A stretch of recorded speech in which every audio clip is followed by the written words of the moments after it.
I'd love to work with Paul McCartney. I got to work near him doing Thriller. The Girl Is Mine. I did synthesizers on that. But I'd love to work. There's a lot of people I'd love to work with. I can think of many.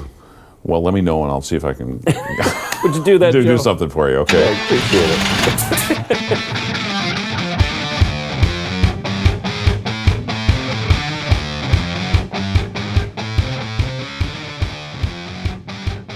Hey, here we are in your Uncle Joe's garage, outfitted by California Car Cover. Special guest today, Steve Pocaro, famously known for being a member of the Pocaro family and a member of Toto. Keyboards, oh man.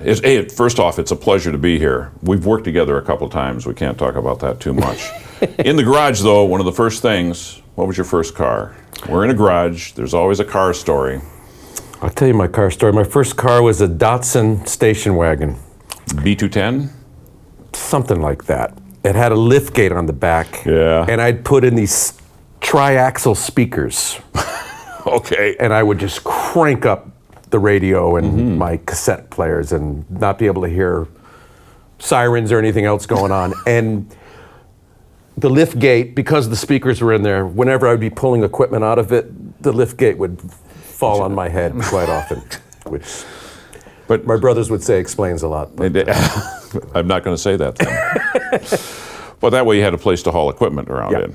You started playing piano, how old were you? I was like 4 when I first took lessons, but I wasn't a very good student, so don't be too impressed. Well, there's a lot of us in the room like that. So you've been playing keyboards, though. Music is part of your family background. Of course, your brothers, Jeff and Mike. Extraordinary. In fact, the Pocaros are, well, there's 3 of you. I don't know what... There's 4th. I have a little sister. A little sister. So as part of Toto, this is the top session guys there are, and they just happen to form a band along the way. You've played with a lot of different people. First tour you did, what, you were 17 with... 1975, Gary Wright, the Dreamweaver tour. I was there for the Milwaukee show. Were you? It was pretty bold. I think you and Gino Vanelli were the only ones that took out nothing but synthesizers. Yep. And you were doing, what instrument were you playing in that? I was playing a mini Moog bass, and I had the mini Moog keyboard around my neck. Around your neck? Yeah. Wow, those were the days. It wasn't a keytar, but the keyboard was around my neck. Yeah. And you blew up speakers on a regular basis? Sure, absolutely. Besides working with Toto, you've worked with many other people. Don Henley, Dirty Laundry, you were on that. Were you called in at the last minute? I was called in at 1 o'clock in the morning to help out and get the basic track for Dirty Laundry. Kids, 1 o'clock in the morning is standard time for musicians. 1 o'clock in the morning if you want. But to get you to come in, did they already have the lyrics? Where was the song at? I didn't hear. You know what? To be really honest with you, I was a fan of the Eagles' music, but I didn't know who was who. And my brother Jeff called me. He says, "Come down to Record One. I'm working with the drummer from the Eagles. He's doing a solo album." And I remember thinking, "Wow, the Eagles are so big. Even the drummer gets to have a solo album." And I went down there and we worked on this tune, Dirty Laundry, all that night. And they had wound up making me a slave later on so I could experiment back at home at David Page's house where I had a studio. And he had thrown a rough vocal down. And when I brought up that vocal track, I was like, oh my God, this is the guy. So you were working, though, eventually. Greg Lindani was a producer / engineer. Great, great man. He mixed Toto 4, yeah. Yeah, that sold a few copies. Couple. Won a few awards. Couple. Did pretty well. And he was also handling Henley for a number of years as well. Sure was. Producing and engineering, yeah. Co-producing with Cooch and Daniel Don. Korchmar. Daniel Korchmar, great guitarist and evidently multi-instrumentalist, too. Oh, yeah. Did he have a Farfisa organ that he made you play? He did. Cooch would pull out anything. He would pull out all kinds of weird little devices. He's a great producer.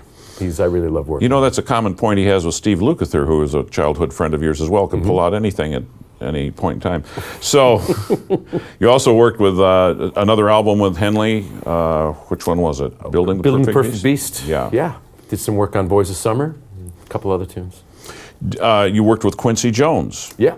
And several times, but most notably, and we'll bring this up right now, just to clear that, this guy named Michael Jackson. Yeah. Yeah, what was that album of his? Was it Thriller? Yeah. That sold a couple of copies as well. Yeah, did well. Human Nature was... When you write this, you see yourself mainly as a songwriter. I do. I'd like to, anyway. I'd like to see myself as a songwriter. And Human Nature is typical of, you usually work with somebody else? Usually I do. Human Nature I hadn't when I first submitted the song to Quincy, or when he first heard it. He kind of heard it accidentally. And I mean, that was one of the reasons I wouldn't have submitted it to him, was because the lyrics weren't done. But he accidentally heard it and loved it, and I finished the lyrics, and then he asked me if I would mind if someone else took a stab at it. And thank God he brought in John Bettis, who wrote those fantastic verse lyrics. Mm-hmm. Steve Pocaro, after Yes. all these years working with all these musicians, all these recordings, you've been on probably 1,000 different tracks, haven't you? Something like that. I've never counted. Quite a few. That's it. That's the Billy. Okay, that's the Billy Joel line. Is it? Yeah. Garth Brooks said, "I've sold more records than anybody except Billy Joel." Billy goes, "Garth would count. I never count. I'm a musician." Okay. Anybody that you haven't played with? Is there somebody, if you could play with another musician? Oh, there's a million musicians I'd love to play with. There's all kinds. So whether it's Sting or you know, I'd love to work with Paul McCartney. You know, I got to work near him doing Thriller. You know, The Girl Is Mine. I did synthesizers on that. But I'd love to work. There's a lot of people I'd love to work with. I can think of many. Well, let me know and I'll see if I can Would you do that, Joe? do something for you. Okay. Yeah, I appreciate it.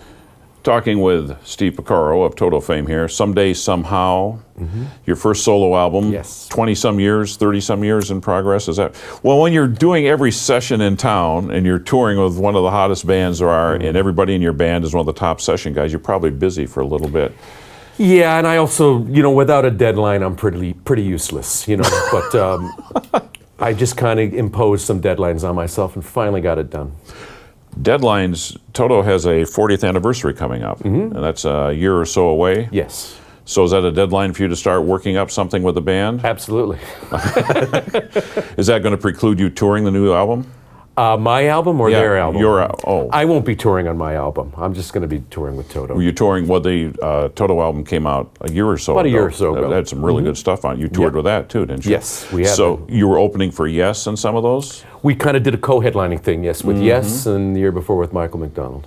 And Yes being one of your favorite bands from your youth, along with Emerson, Lake and Palmer. Yeah, it was amazing. We just recently did a tribute to Keith Emerson. I say we. I was there, but you and 37 musicians on stage. You at were one point. involved. You were very much involved that Well, night. thank you. You're very generous and very kind. mean it. It was stunning, though, to see the depth of love that went into the music. Was harder than hell to play. Emerson, Lake and Palmer that way, both for the drummers and for the keyboard players and the inventive guitarists, Steve Lukather and Mark Bonilla.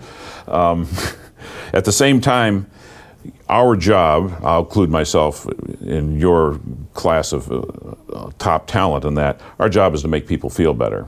And along the way, that makes us feel better. And that was one night that drove it home. Musicians were feeling so good on stage, but the audience was in tears many times at how brilliant the work was that was going on.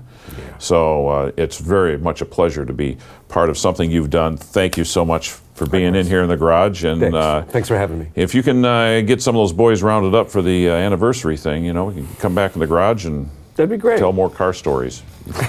Steve Pocaro here.